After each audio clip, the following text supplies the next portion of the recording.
Welcome back to Sledgehammer Horror, guys. I am Ken Sledge. And I'm Ashley Sledge. And let's talk horror. Today we're doing our review on the Killgrin. So that movie is available now on VOD and in select theaters. So pretty much a woman goes to a psychic after having a personal tragedy and learns there's a darkness following her aura that they call the Killgrin. So we're going to tell you guys about our positives, our negatives, and then we are going to spoil the movie and explain the ending the way that we saw it. Yeah, so let's get to the positives.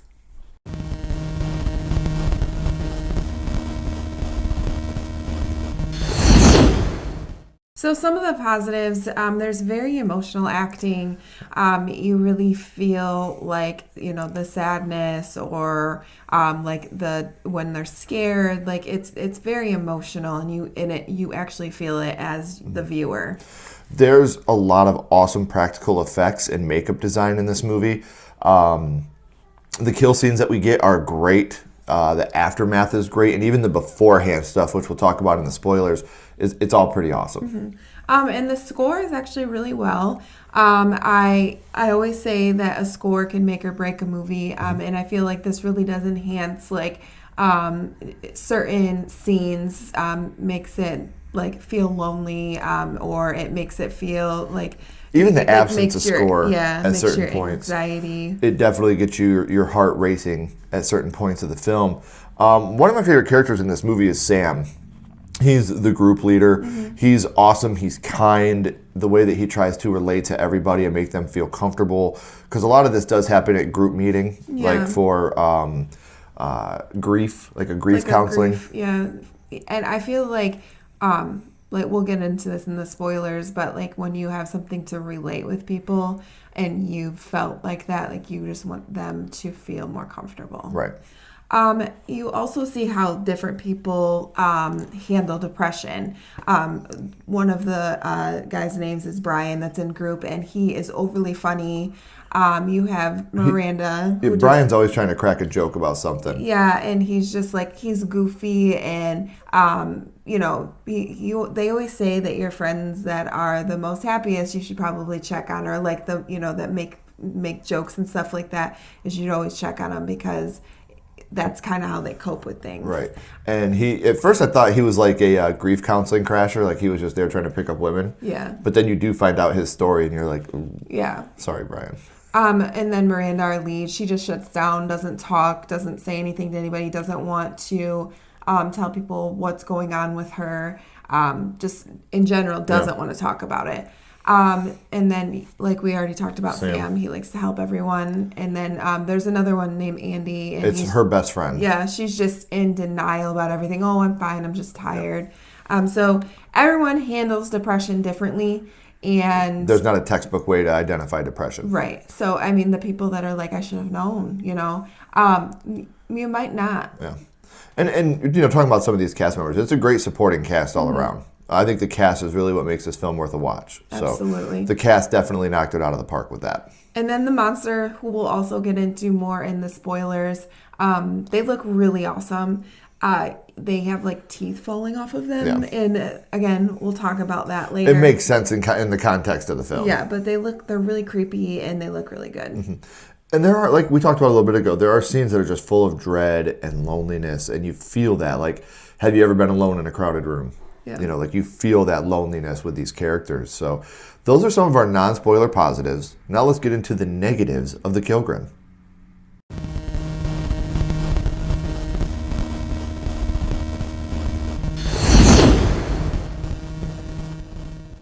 So some of the negatives, in certain areas, we have some overly acting, more with with her face. Yeah, and it kind of drove me crazy a little bit. I was just that face it was not the right reaction for what just happened. So there's definitely a lot of overacting, facial acting. Now this is by no fault of the movie, but it's another movie about grief and how grief makes people change, and how it's just that seems to be the only topic we can talk about in horror movies lately. It seems like it's either grief or depression or sadness, and there's other things that we can talk about. So there's really nothing in this movie that breaks the mold. Yeah. It really relies heavily on dialogue. Everyone tells their story. Obviously, they're talking about grief and stuff like that, and what is happening in their lives. But it's like a lot of like back and forth. Like, this is what happened There's to me. way too many dialogues about this is who I am, this is what I've done, this is why I am where I am. So it really just gets to the point where you're like, no, thank you. I don't have to hear the story over and over again. And it has a very anticlimactic ending. Yes. The ending makes you insane almost. So those are some of our non-spoiler negatives. Now, guys, we are going to spoil this film. So here we go. Here's the spoilers.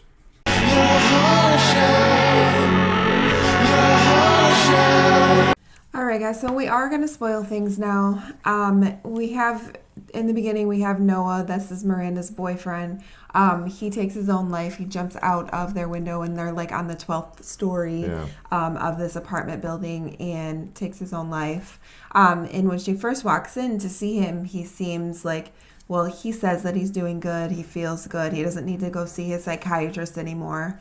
I'm feeling really good today. Yeah. And it's almost like she's like, but are you though? Like, she doesn't want to like overly step and be like, no, you need to still see your therapist. You know, she's just like, oh, okay. So she goes to get in the shower. Yeah. And then she hears something. Then you hear it, and you see the window open, and you just know, like, he jumped out the window. Yeah. So she goes to stay with her friend Andy after this, and she comes back. You know, she knows there's something wrong with Andy. Her husband's been telling her there's something wrong. She tries to talk to Andy. Andy's like, no, I'm fine, just tired. It's work. I hate work. You know, whatever. And she comes home that night, and Andy's jaw has been ripped. And she's sitting just by the computer, and you see her with her jaw ripped off. It looks so awesome. It does look really good. And then now every time Miranda comes home, she has this rose right at her doorstep. And you find out she had this abusive ex-boyfriend named Damien, that she has a restraining order that used to stalk her. And he's the one that's leaving them there. So she goes and sees a detective, and the detective's just like, you know, he hasn't bothered you in a year. Like, she's like, he knows I'm alone now. And he's leaving roses every day. Yeah. Because he gave her a rose on their first date. On their first date, yeah. So it's like kind of to taunt her. So she's not only has all this going on, now she's alone and has this crazy mother effort. Right. You know. And it toys with the idea that Miranda's the one doing all this. Yeah. At first you're like, everybody around her is dying. And then you get to the point where just some random guy that was in the support group, they find him dead with the same thing. And you're like, what the hell? And you see these marks on this girl's wrist that finds him. And you're like, what in the hell is going on here? So you find out this other member of the support group, he's had his jaw, and it's all the same type of death, too. Yeah. So talking about the marks on their wrists, in your dreams, the Killgrin... They actually show it with Miranda later in the movie. Yeah, the Killgrin is, it ties you up when you're asleep, but you're like awake. It's like sleep paralysis. It's like you're stretched out like this with you tied around your wrists. Yeah, and then when you wake up, you still have those marks, like those bruises from being tied up in real life. So that's kind of like her way, the Killgrin's way of showing that the dream is reality. And that's kind of the mark it leaves on you. So when you see other characters, like you see one of the detectives has it. Yeah. The girl from earlier in the movie has it. Yeah, her friend is hiding it underneath of her sleeves. Yep. Yeah. Damien confronts her. She confronts him at the gym. Well, she goes there because she's just had it. Like, leave me alone. Yeah. And he's like, I don't know what you're talking about. You know, she ends up pepper spraying him and leaving. Because he's like, I love you. Well, then she goes to the support group area, and he's there. Damien's there. And she gets an axe, and they get into a fight, and he tries to choke her out. And she's like, go ahead, I don't care. I don't care if you kill me. Yeah. And then all of a sudden the Killgrin shows up. And because he starts crying, obviously. I just love you. I want to be with you. Speaking of his demons, like he's always like obviously abusive, and then that's the aftermath of, you know, I'm sorry, I didn't mean to do it. And he's your typical, why'd you make me do it? Yeah. Why are you making me do this? All I want to do is love you, you know, gaslighting her. But we finally see the kill now. Yes. Not just the aftermath. And the way their mouths look, it looks really cool. Yeah. You can't even stretch it as much as they do. And then all of a sudden it's just, bah. Yeah, it looks really awesome. Yep. And so then the Killgrin comes for Miranda, but she starts thinking about her, you know, her boyfriend that jumped out of the window, and just all these happy thoughts. And kills the It kills the Killgrin. Killgrin? It kills the Killgrin, I Being guess. happy kills or it? it makes it go away for now, but it could always come back because I guess the Killgrin is like your depression. Right. Your depression physically manifested, essentially. And one of the detectives, the one we were talking about earlier, his Killgrin gets him. Yeah. While they're there, the two detectives show up because she called the cops when she got to that thing when Damien was there. Damien was there, yeah. And it kills that guy in front of them. And it's funny because they go outside after that and she's like, what the hell was that? Is it done? And Miranda just doesn't know. Yeah. Like, I have no idea if it's over or not. I really don't know. So, and then the movie ends. Miranda finally talks at group therapy. And when she's looking around the room, she sees that everybody has a Killgrin. And they're all at varying distances away from the people. And the way that I interpret the ending, Ash and I haven't really talked about how we interpret the ending, but the main message for me was everybody has their own Killgrin. It comes when we're at our most vulnerable, and that's when it takes us out. And like I said, by where they have their varying degrees, and that, how sad you are and how close your Killgrin really is to you. I agree with that. And everybody that dies is going through some type of depression or sadness. The detective earlier in the movie, she was like, "What's wrong with you?" And he's like, "She left. He's getting a divorce." Left, the friend's husband knew she was depressed. Was it Andy?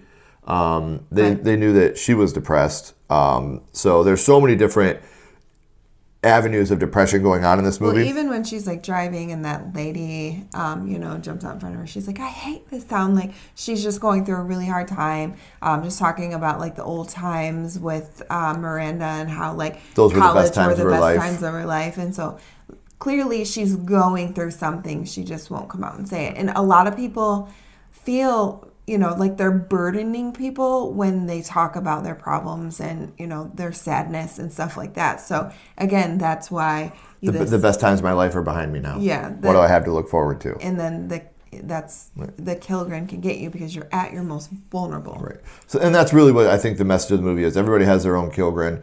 Because at first throughout the movie, you're thinking it's just Miranda's. Yeah. Because like we talked earlier about the guy that was at support group, the funny guy. And you find out that his brother was going through stuff. Yeah. Well, he was like, one of the guys, he had a great job. He had perfect a child family on the way. He was married. He went and did... he would run marathons for charity. Like, he was like this picture perfect person. And then he also has demons. So. And he went to work and he shot 3 people and then shot himself. And he said, I talked to everybody. I talked to my parents. I talked to his friend. I talked to his coworkers. I talked to everybody but him. Everybody but him. Because that would have been awkward. Too uncomfortable. Yeah, uncomfortable is what he said. That'd be uncomfortable. Yeah. So it's, again... Even people that recognize it, it's hard to bring up stuff like that. Because you don't want to make people uncomfortable. Right. But and then because he's nearsighted, it all comes into play in the movie. But the Killgrin shows up for him because he's calling everybody to come hang out and he can't get a hold of anybody. So he's obviously getting sadder and sadder and he's drinking, he's starting to become vulnerable. And when the Killgrin comes to him, he sees it as a Killgrin and then he sees it as his brother. And then we find him dead later on too. So at first, it really toys with the idea that maybe Miranda's doing all this. Yeah. And we're going to have some crazy twist ending. And we don't. I love the fact they played it straightforward. It's just this creature that is your depression manifested and taking out, people around you. But then at the end, when you see that everybody has their... I mean, you kind of see it when you're at the support group when they're having that final showdown. Because the detective's Killgrin gets him, Damien's Killgrin gets him, and then Miranda defeats hers. And she's got that face, though, that all contorted before she defeats it. But like I said, to me, the ending is everybody has their own Killgrin. You can't really defeat it unless you personally defeat your own Killgrin. And then it shows her growth. Yeah. She's ready to finally speak at group. So overall, I'm going to give this a 2.5 out of 5. Again, this is by no fault of the movie, but we've seen the story done. It's getting to the point where it's beat to death. How grief and depression can take over your everyday life, and not every horror movie has to be about that. It's a very serious topic. If you're feeling any type of grief or you're feeling that low, please reach out to somebody and get help. And maybe somebody can watch this movie and they can get that message, they can get help, which would be a beautiful thing. But I just don't have to have every single horror movie being about the same dark topic. Yeah. I'm also going to give it a 2.5.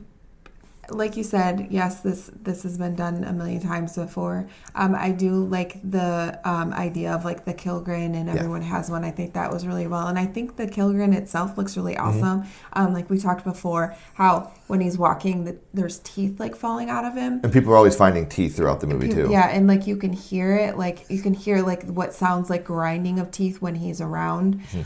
So I think he looks really awesome, and for the most part, the acting is pretty well done. I'll honestly say that the acting and the Killgrin itself are reason alone for you to check this film out. Absolutely. And it isn't really, it's not like a fun movie, something that you could put on and like turn your brain off. This is a serious topic, and you kind of have to, watch and Will I ever watch this movie again? Probably not. Yeah. Should you watch it to check it out? Absolutely. This is definitely a movie you should watch.